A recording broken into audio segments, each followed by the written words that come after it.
Gildan Media, a division of Recorded Books, presents Building a Winning Culture in Government, a Blueprint for Delivering Success in the Public Sector, by Patrick R. Leddin, Ph.D., and Sean D. Moon. Narrated by David Stifel. Introduction. Peter Drucker famously said, "Culture eats strategy for breakfast." In doing so, he identified a phenomenon that leaders have struggled with throughout history. It is one thing to have a great strategy, but it's quite another to accomplish it. Never has this statement been more true or more challenging than for today's government organizations.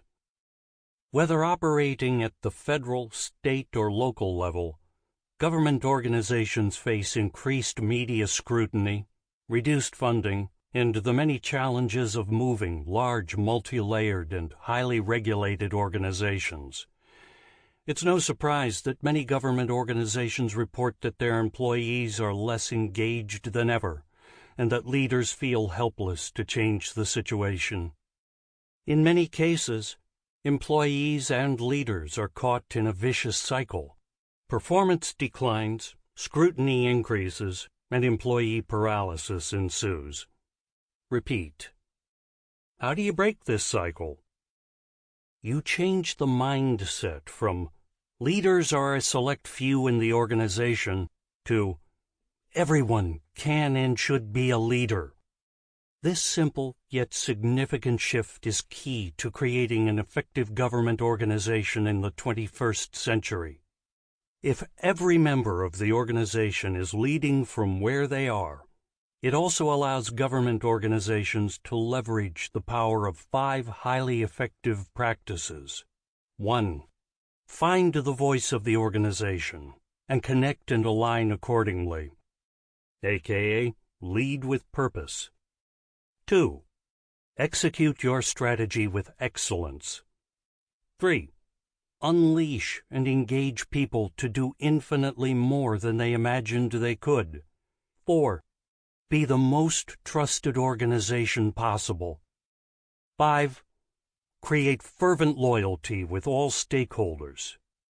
For years, Franklin Covey has helped government organizations employ these practices, develop leaders at every level, create results, and ignite their ultimate mission essential: a winning culture. We have worked with thousands of teams and hundreds of organizations at every level of government. Now we want to help you drive mission success by creating a winning culture of your own. In this book, we discuss the challenge and opportunity associated with building a powerful winning culture within government and frame the paradigm of leadership at all levels. We review in some depth the 5 practices you need to create this culture. Leaders are a significant leverage point for any team or organization. What the leaders say and how they behave represent an organization's single largest opportunity for affecting change. Perhaps you are a leader with responsibility for a team, agency, or division, or perhaps you don't have any formal direct reports. Either way, you can be a force for change, for creating engagement, and ultimately for getting the most important things done. The great cultural anthropologist Margaret Mead once said, "Never doubt that a small group of thoughtful, committed citizens can change the world. Indeed, it's the only thing that ever has." Our goal with this book is not to help you change the world. It is to help you create lasting change within your own circles of influence, with the knowledge that your influence can grow over time to become truly significant. Our goal with this book is to help you change your world. We invite you to begin the journey. Chapter 1. An increasingly pressurized environment. The challenge of operating in a constantly changing system. All organizations are perfectly designed to get the results they get. Arthur W. Jones. As keynote speaker, Patrick was biding his time until his turn at the podium and watching the current presenter. The organization's executive director was about 10 minutes into her remarks, and the audience was engaged. Not a passive, she's the boss so we have to listen type of engagement. They were genuinely enthralled by her presentation. Her message aligned around a single theme.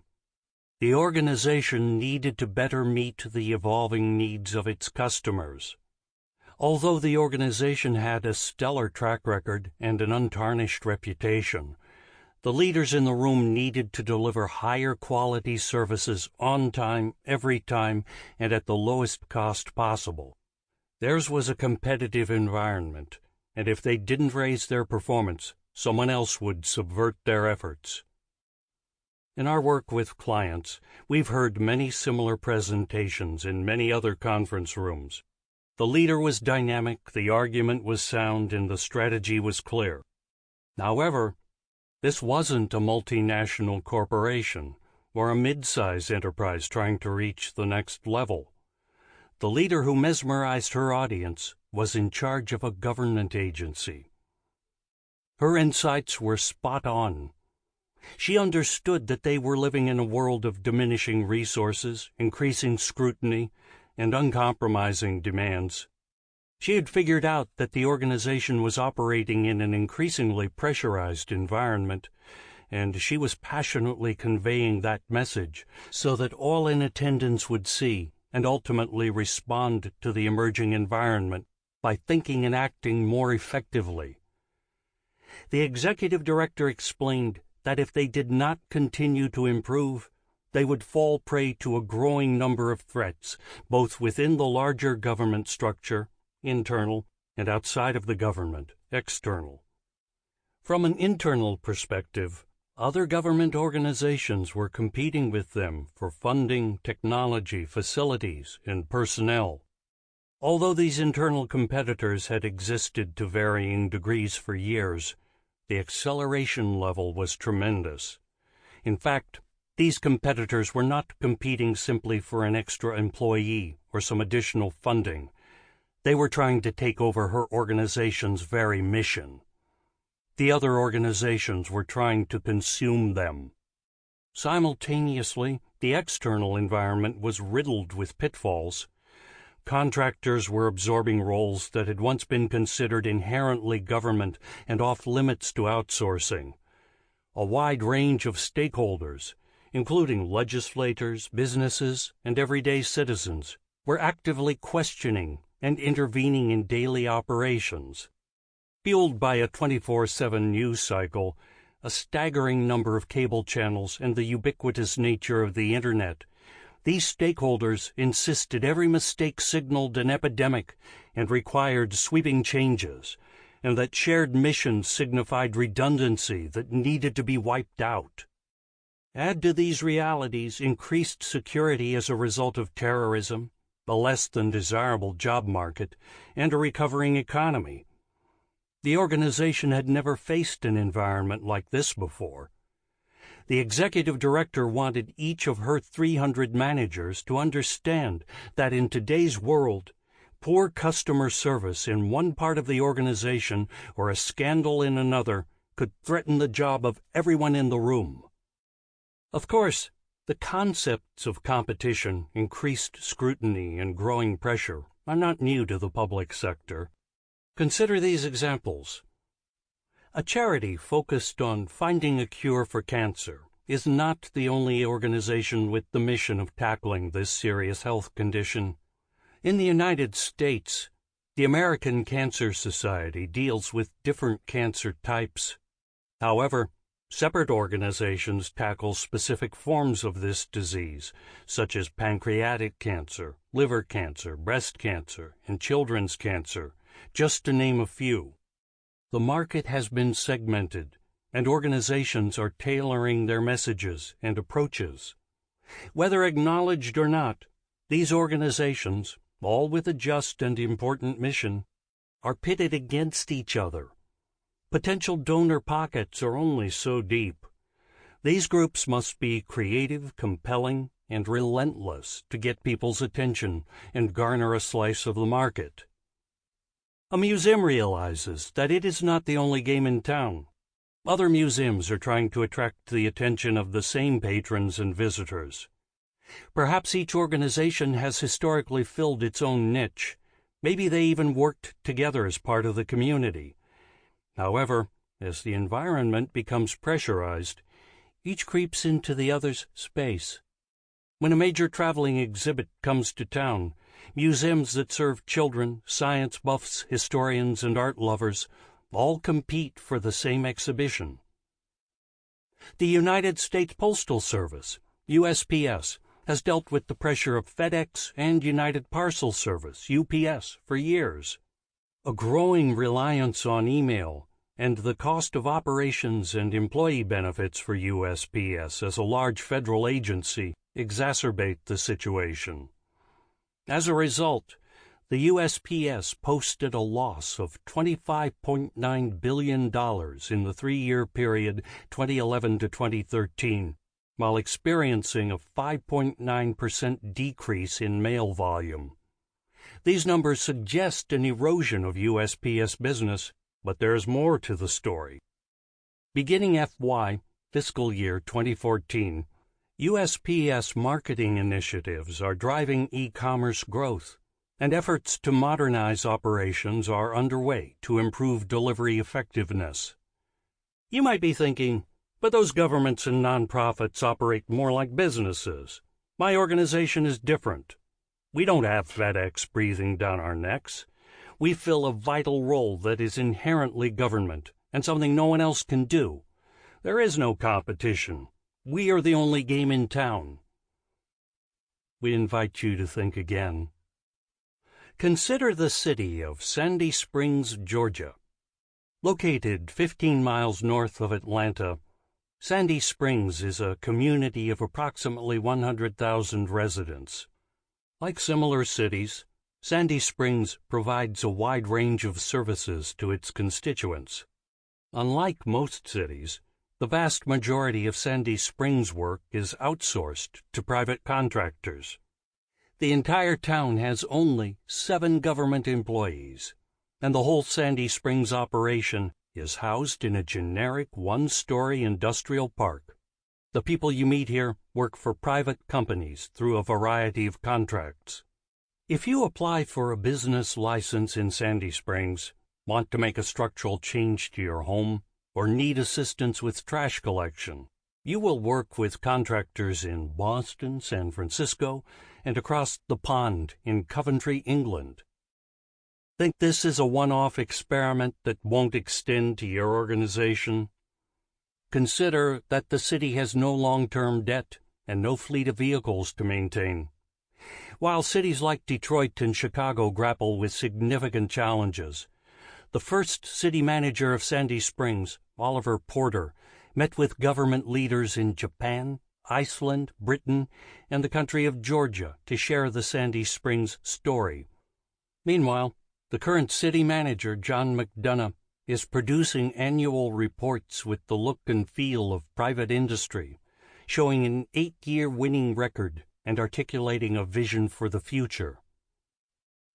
Whether you work for local, state, or federal government, volunteer at or run a nonprofit, serve on the board of a charitable hospital, or work in any part of the public sector, competition is present, growing, and intensifying.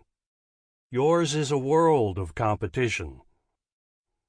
We're not saying act like a business. As Jim Collins wrote, we must reject the idea, well-intentioned but dead wrong, that the primary path to greatness in the social sector is to become more like a business.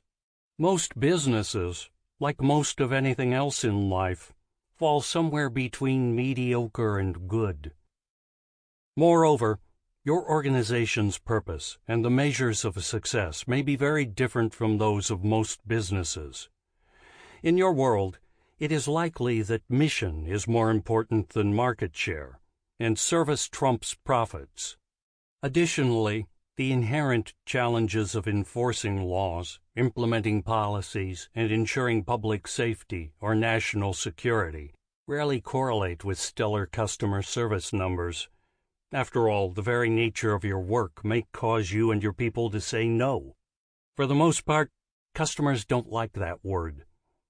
Throw into the mix the public sector's unique constraints associated with hiring, positioning, developing, rewarding, promoting, and at times terminating employees, and the concept of acting like a business becomes not just difficult, but downright naive to suggest. We are saying that to be a truly great public sector organization, you must recognize the pressures that surround you and proactively rise to the challenge. You must see the world as the executive director in our example saw it, and put a system in place to ensure success, both today and tomorrow, as the pressures in the competitive cauldron become more and more intense. This book is a roadmap for such an operating system. Chapter 2. The Paradigm. Leadership is a choice, not just a position. A new paradigm. Everyone on your team should be a leader, and it is your job to get them there. Leadership is a team sport, and teams require collective leadership. Dave Ulrich. It starts with culture. Think of a top-notch organization you know, one you wholeheartedly tell others to work for, or whose story you share with friends at dinner. Why do you recommend it? What makes it so unique? Or, to put it more forcefully, why is that organization so remarkable and rare that you tell stories about it? What causes you to feel so strongly about the organization? After 30-plus years of partnering with some of the greatest public and private sector organizations and leaders worldwide, we know that top organizations share the most powerful, hard-to-replicate, and sustainable competitive advantage: a winning culture. We define culture as the collective behavior of your people, what the majority of your people do the majority of the time, the nature of the language and relationships, and the spoken and unspoken values, norms, and systems at work. Winning cultures are filled with superb people who deliver as promised, time after time. In the public sector, a winning culture means that customers go to you not just because they must, but because they know you can effectively provide services or support. They give them someone and something to trust. Winning cultures are unique, deliberately designed and maintained, and rare. Definition: culture. The collective behavior of your people, what the majority of your people do the majority of the time, the nature of the language and relationships within the culture, and the spoken and unspoken values, norms, and systems at work. Winning cultures are filled with superb people who deliver as promised, time after time. Culture that stays on track. In the 1830s, Charles Pearson proposed a rather ingenious and arguably mad idea for public transportation. Some 14 years later, a tunnel began to weave its way under the streets of London. 9 years after that, the first segment of what would become London's Underground opened for business. Although the system's original visionary, Charles Pearson, was no longer alive to make the journey, some 30,000 Londoners climbed aboard the Metropolitan line during its first day of operation. Since its opening day in 1863, the Underground has grown to 11 lines, 249 miles of track, and some 270 stations. Transportation for London, TfL, operates the Tube, as it has come to be called, and in 2014 it carried a record 1.26 billion travelers, marking an increase of over 33% in the last decade. Keeping pace with the rapid growth of both the city population and passenger numbers is a significant challenge for TfL. Imagine trying to renovate stations, replace aging trains, build new control centers, and upgrade network signals while transporting 4 million people. One leader said that modernizing the tube is similar to doing open-heart surgery whilst the patient is playing tennis. Those of you in the Washington, D.C. metro area during the update in 2017 can likely relate. So how does an organization accomplish such a mammoth task without disrupting commuters and frustrating thousands of employees? TfL decided that the answer resided in its ability to build leadership capacity and establish core values. In other words, they needed to deliberately develop a culture that would meet the demands of their ever-expanding mission. In 2006, TfL began training managers on the organization's core behaviors of accountability, fairness, consistency, collaboration, and directness. After 2 years, the general manager of TfL's Bakerloo line, Lance Ramsey, believed that to truly achieve the culture he envisioned, he needed to empower his organization's team members as well. Ramsey, a TfL employee since 1983, knew how things operated in the underground. The tube's history was heavily influenced by the military and its command and control culture. Ramsey determined that his 800 Bakerloo line team members would benefit from Franklin Covey's proven process of behavior change. Franklin Covey began by training Ramsey's leadership team in the 7 Habits of Highly Effective People, registered, and certifying internal Bakerloo line facilitators and champions at all levels of Ramsey's organization. Just as an individual's character is tested in crisis, an organization's culture is exposed under intense pressure. The Bakerloo line was tested from 2008 to 2013 as it experienced rapid growth, coupled with major events ranging from the 2012 Summer Olympics to the marriage of Prince William and Kate Middleton. Throughout this period, the Bakerloo line not only kept up with the demands of continuous system improvements and unprecedented growth in passenger numbers, but they increased their performance. Passenger wait times dropped by 37%. On-time schedule operation increased from 94% in 2008 to 97.8% in 2012. Delays over 15 minutes declined by 61%. Customer satisfaction improved to an 83 out of 100. Beyond the metrics, Bakerloo line team members said that the culture change has improved union negotiations, senior leadership communication, and accountability throughout the organization. As manager Dave Proffitt said, "I think we've almost grown together, and we are far more open. There is a very high degree of trust within the room. We've all done it together and have been mutually supportive." That feeling of mutual support, cooperation, and leadership at all organizational levels has become the Bakerloo line culture. Ramsey knows that the efforts of his team to deliberately develop a winning culture is key to keeping their organization on track, as the turnstiles turn more frequently and train capacity continues to soar. Winning cultures are unique, deliberately designed and maintained, and rare.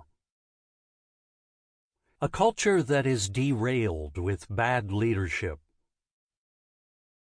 Let's examine a different kind of culture, and the behaviors, language, and results it can produce. Jan and her sister were in the garden enjoying a cup of coffee when her sister's husband, Tom, joined them. As he sat down, he glanced at his phone. 1 year, 3 months, 2 days, 6 hours, 4 minutes, and exactly 30 seconds until I retire. "What are you talking about?" Jan asked. Tom was bright, capable, and had years of great work ahead of him. Or so she thought. I've got an app on my phone that counts down to the moment I retire." Jen thought this must be a joke. "You're not going to retire, Tom," she said. "With your background, your organization will hire you back as a consultant and pay you 5 times as much." "No," Tom said. "You don't get it. When the countdown ends, I can retire with all my benefits. I'm not working for that organization 1 second more." "Why not?" "My organization used to be a great place to work," Tom said. "I loved everything about it. But 2 years ago, things really changed. We got a new boss, and he told us how things were going to be from now on. Some of us had been around for a few years, so we asked, do we have any say in this? I also remarked, we have appreciated the loyalty we have felt from the organization over the years. Should we continue to expect that? And he gave us a look. Let's just say it's a look I've gotten familiar with. The new boss then said, rather curtly, "If you want loyalty, get a dog." When was Tom's true retirement date? Despite what his phone said, he hung it up 2 years ago.